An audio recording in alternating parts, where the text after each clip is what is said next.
In order to change an Instagram story from close friends to everyone, you need to first go ahead and open the Instagram application on your mobile device, log into your account, and then after you need to go ahead and create a new story which can be photo, video, or from your gallery. Share it with your close friends first. You will see a green circle icon around your profile.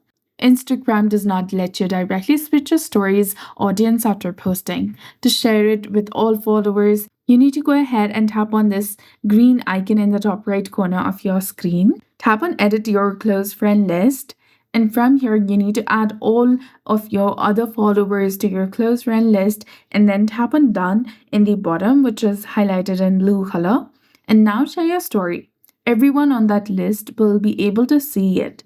Alternatively, you can also delete the story and then repeat or repost it, but this time tap on your story instead of close friends when sharing, and this makes it visible to all the followers and public viewers.